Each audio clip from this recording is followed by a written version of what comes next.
Robert Kraft leads a corporate empire worth over $5 billion. And as the owner of the NFL's New England Patriots, he's built an organization that's won 5 Super Bowl championships. We have a system in all our companies where people are free to do what they do and not be encumbered by corporate BS. Kraft shares his thoughts on what makes Tom Brady so special.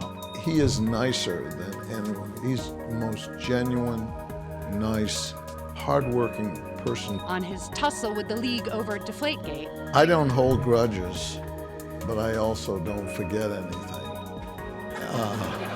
And on his close personal bond with President Donald Trump. I always remember the people who were good to me in my most vulnerable time, and he was in that category. A conversation with Robert Kraft coming up on this Bloomberg Businessweek Debrief.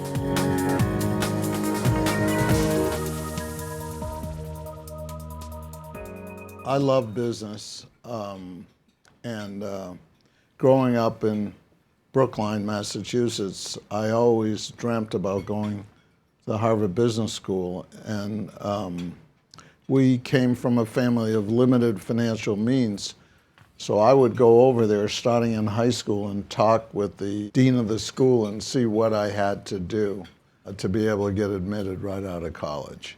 I knew what I was passionate about, so I try to go on a path to do that.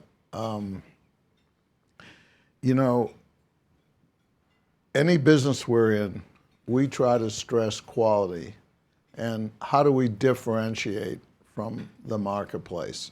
And to do that, you have to try to see things that other people don't see and take risks that other people aren't willing to do. Let's talk one little quick story that I heard about you, which is that before you bought the Patriots, 1994, you'd been a season ticket holder for 23 years, since 1971. But the first time you went out and bought said season tickets, it was $1,000. And your wife, when you came home and told her you had spent $1,000 on season tickets for the Patriots, that she was not too happy about spending that money, which... Done a lot of homework. Yeah. Worcester girls know value.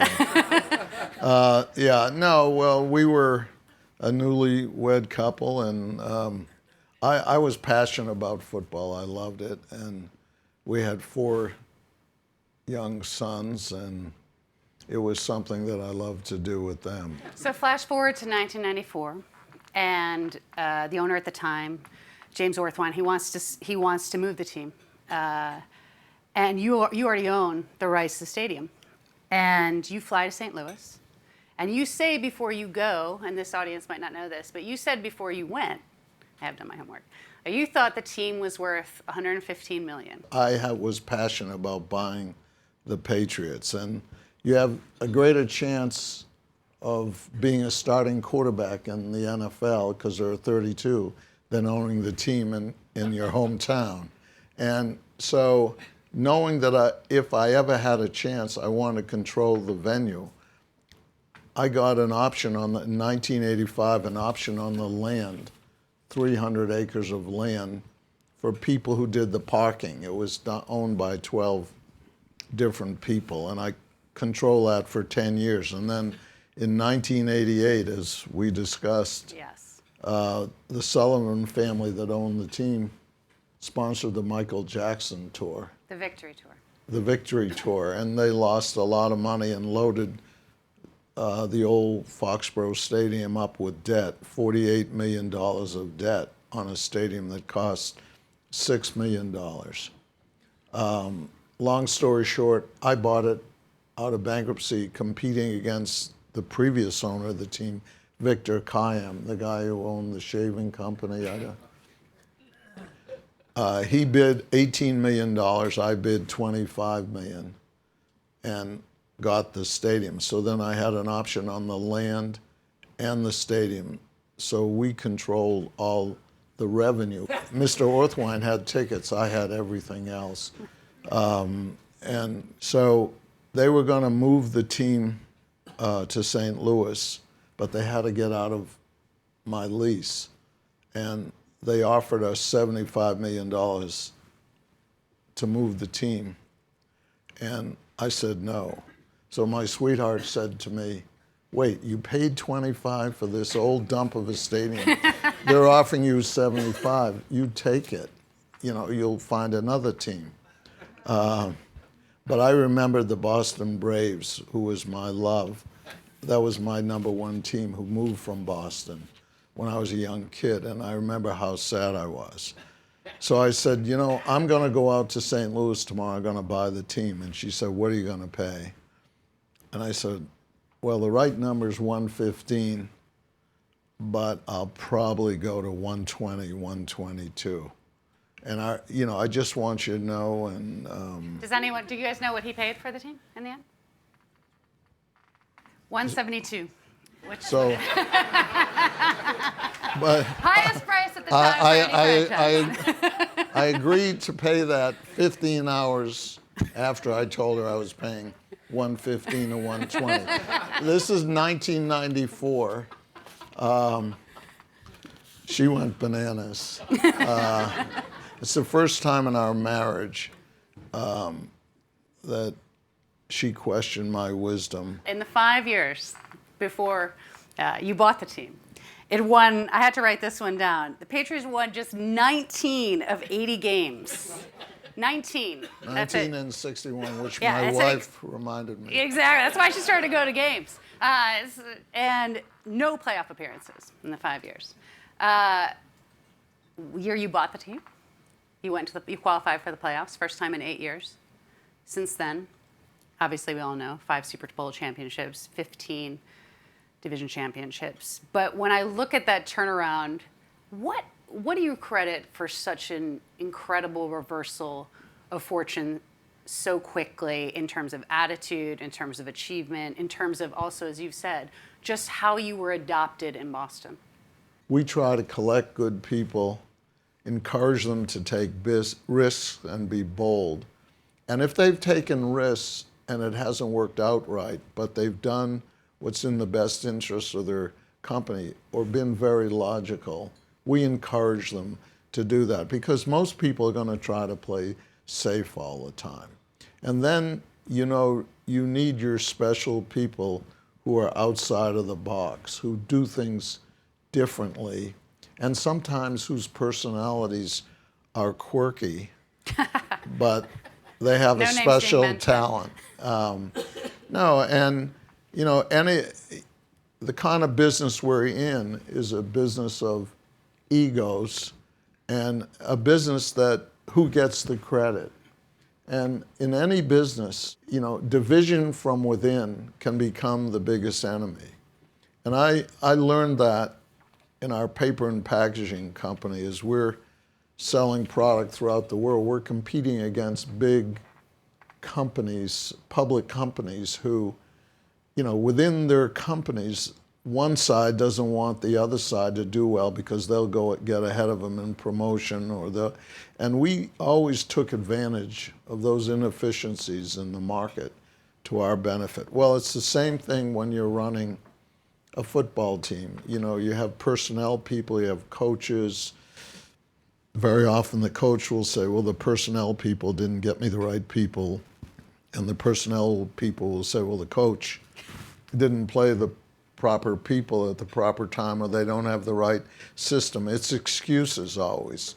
And so the real trick is how you get everybody on the same page and force egos who sometimes have problems working with one another. And you see it in your own businesses or with colleagues that you have in your company. If you can get people to check their ego at the door and put team first, whatever the team may be, you know, and then once you have it going, having continuity. You know, I find that people make changes so often because they don't like things, and one of the disciplines I've always had is I never make a change unless I know I have something better to put in its place. But I never make change for change's sake. Coming up, Robert Kraft talks about the thrill of Super Bowl championships, the sting of the Deflategate controversy, and the first time he met Tom Brady. he looked me in the eye, and he said, "I'm the best decision your organization has ever made."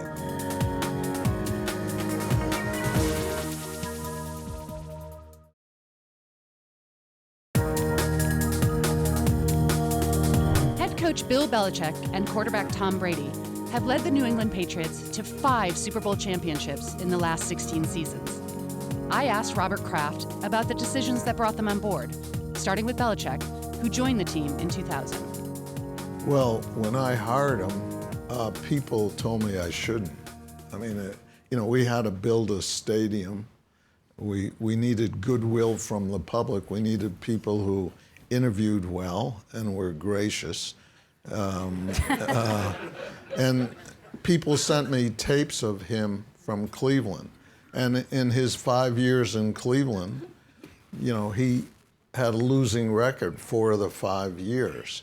But he was a man, in life, whether you're picking your life partner or your key managers in your company, you can look at the curriculum vitae, you can do all these things, but the simpatico of connection, because what's right for me might not be right for you. And I really believe we have a system in all our companies where people are free to do what they do and not be encumbered by corporate BS.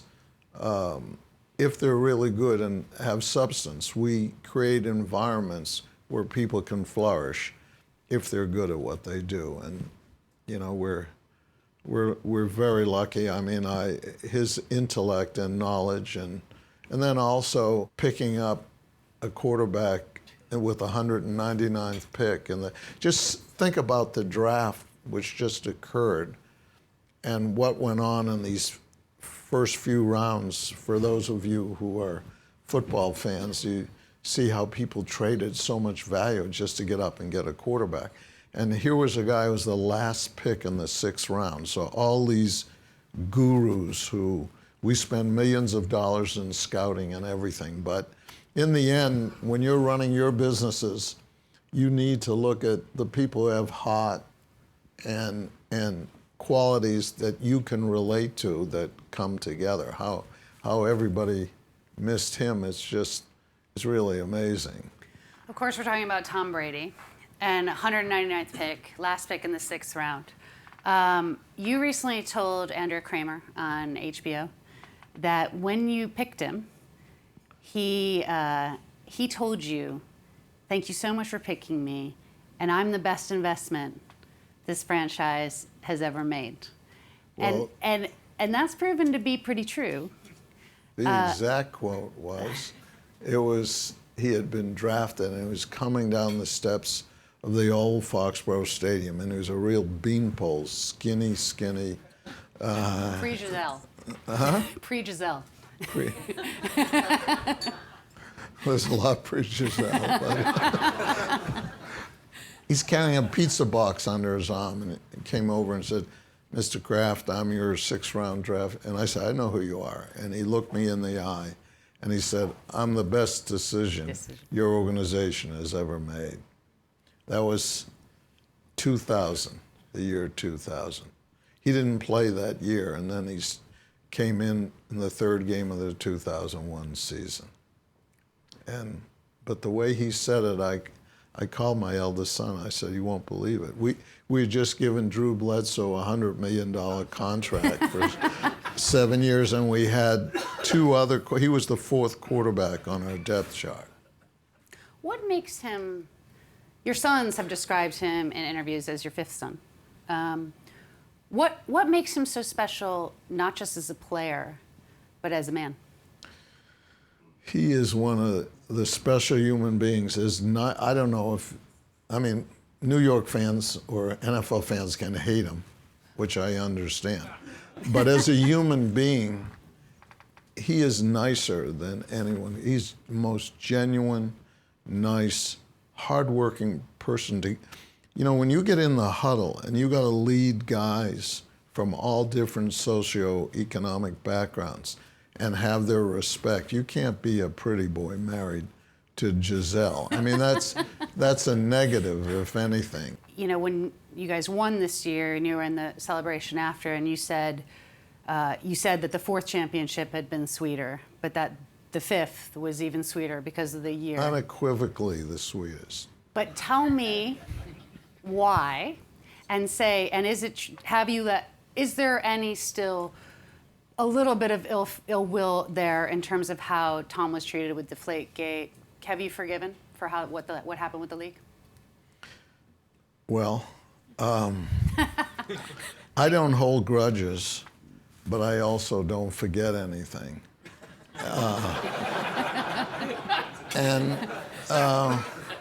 You know, envy and jealousy are incurable diseases.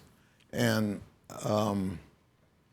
I understand why people, I mean, if I had never won a Super Bowl, I'm going into my 24th season as an owner. I mean, I'm passionate about having the privilege of owning a football team in my hometown. And if I hadn't won, I would be so angry at our folks and think about what can I do to do it. So our competitors, I understand how they brought pressure on the league office to be very strong and not compromise in an issue that was nonsense and foolishness. But what was really cool is, you know, think about it. He didn't play the first 4 games, which is 25% of the season. The good news is he took no wear and tear on his body. And the good news, we were privileged to win 3-1. But then to come back, how many people in here actually saw the Super Bowl? Oh, that's So, you know, the young Any Falcons friends in here? the young lady, no, I was just with Arthur Blank a couple hours ago, and he is great. And, you know, I understand their disappointment, but they got a heck of a team. But the young lady who was here, where is she? Right there, you were saying how you felt at halftime. You know, with 3 minutes to go in the third, I mean, you would, whatever team you're for, there are a lot of happy anti-Patriot fans. But with 3 minutes to go in the third quarter, we had a 0.04% chance to win, 99.6% chance to lose. And to come back after everything that had happened, you know, it's a great lesson for the millennials. I don't know how many we have in this room, but how important hard work, perseverance, never giving up, and hanging in there and keep coming back. You know, that was the story of this Super Bowl. And we all stay together in tough times. And it's really tough. Up next on this Bloomberg Businessweek debrief, Robert Kraft sheds light on what he's learned about President Donald Trump over 25 years of friendship.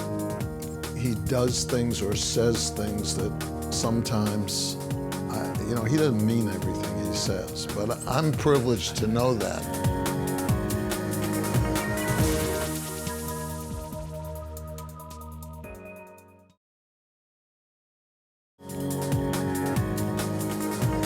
Let's talk about another friend who's in the news quite a bit these days, the president, Donald Trump. You've known for a long time. Tell us how that friendship has developed over the years.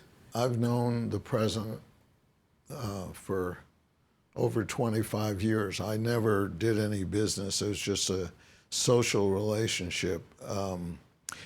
The only bad deal I've had my whole life is when my wife, bless her memory, died of ovarian cancer, you know, over 13, 14 months. And he flew up to the funeral with Melania. They came to my home, and he called me once a week for a year and invited me to things. And that was the darkest period of my life.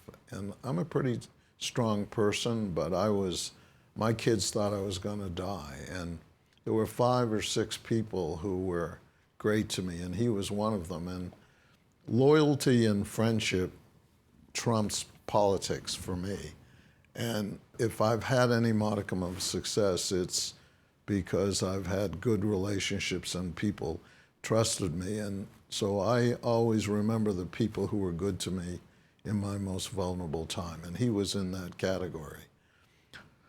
I know he does things or says things that sometimes, he doesn't mean everything he says, but I'm privileged to know that.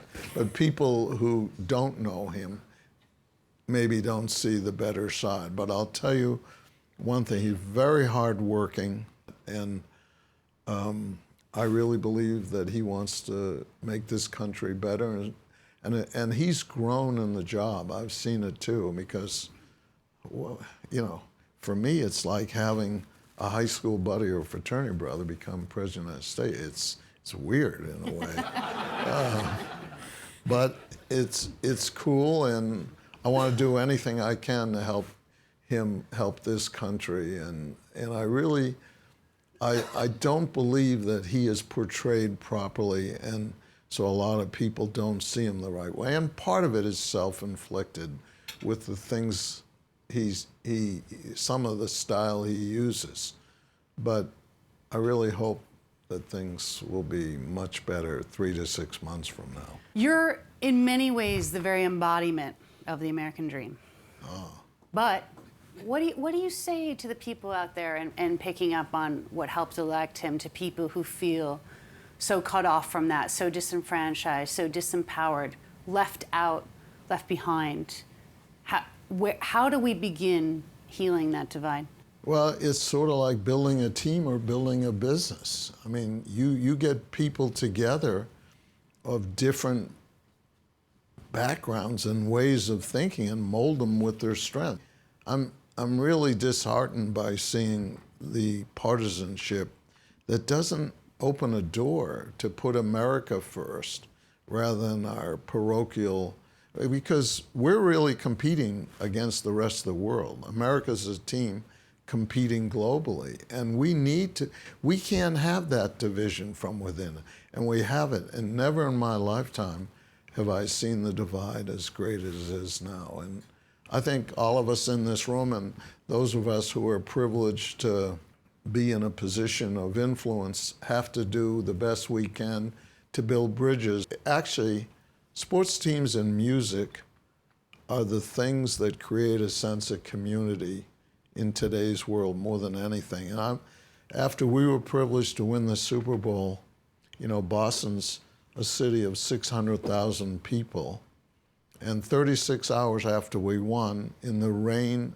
and drizzle and then partial snow, and we had 1.5 million people come to the streets of Boston in this world of openness, with bad people running around. They all came to celebrate our team. The way sports and music bring people of different backgrounds together, we somehow have to do that with Washington. Thank you so much for being here. This was fantastic.